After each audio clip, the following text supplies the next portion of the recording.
داشت، خیلی خوشگل. هر ماشینی که میومد تو مشهد باید یه دونه من به غیر از برند چیزی نمیپوشیدم. من به غیر از رستوران لاکچری جایی نمیرفتم. من دوبار توی اون زندگی خوشگل خودکشی کردم. من آقای قاسمیان مالم خوب بود، حالم خوب بود. ماشینتون چی بود اون موقع که میگین؟ BMW 520 آی شرابی یک دونه بود فقط تو ماشین.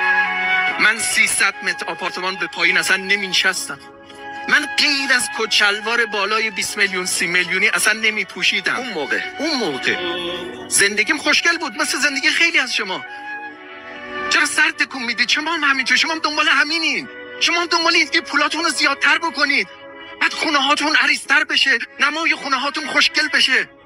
من ته آرزوهای شما، من آخر آرزوهای شما. من رفتم، من مثل یک معتاد بهبود یافتم که ترک کرده داره برای شما حرف میزنه. من رفتم تا هیچ نیست. ما در یک تله مصرف میافتیم. برند بخر، تو باید برند بپوشی. چرا؟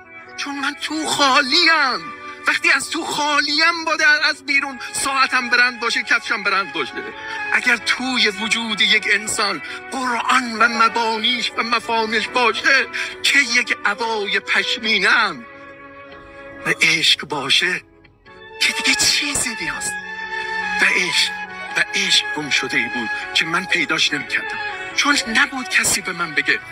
کسی نبود به من بگه تو با خدمت به دیگران حالت خوب میشه، تو با لباسهای فاخر حالت خوب نمیشه، تو با خدمت به دیگران حالت خوب میشه. میدونی الان حالم خوبه. دیدی یه آدمی حالش خیلی خوبه. تا حالا خدا وکیلی آدم خوشبخت تو این فاصله دیدی؟ من آدم خوشبختیم. من آدم خوشبختیم. من الان پدر و کس 1057 نفر آدم بیکسم به من میگن بابا. من با سن 55 سالگی بابای 1057 نفرم. من 14 تا نوه دارم. من خودم براشون لباس میخرم. ارزشای من حالا اینجا. من اومدم برم بابوجا. یه جوبیه خیابان خسروی نو میشه میدان بیت المقدس، اینور میشه چهارراه خسروی. اونا که مشهد اومدید زیادم پاتوقتون مشهد، هی ولتون بکنن مشهدی، بلیت گیر میارید مشهدی، گیر نمیارید مشهد. تو بابا جواد اومدم برم دیدم 2 تا پا بیرون تو جوب زیر پشت.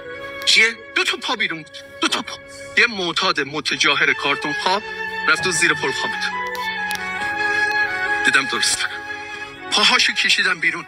گفت جناب سروان ما خماریم. جناب سروان گفتم جناب سروان کجون بود؟ پاشو بریم. الان مدیر کارخونه است. من یک زندگی خوشگل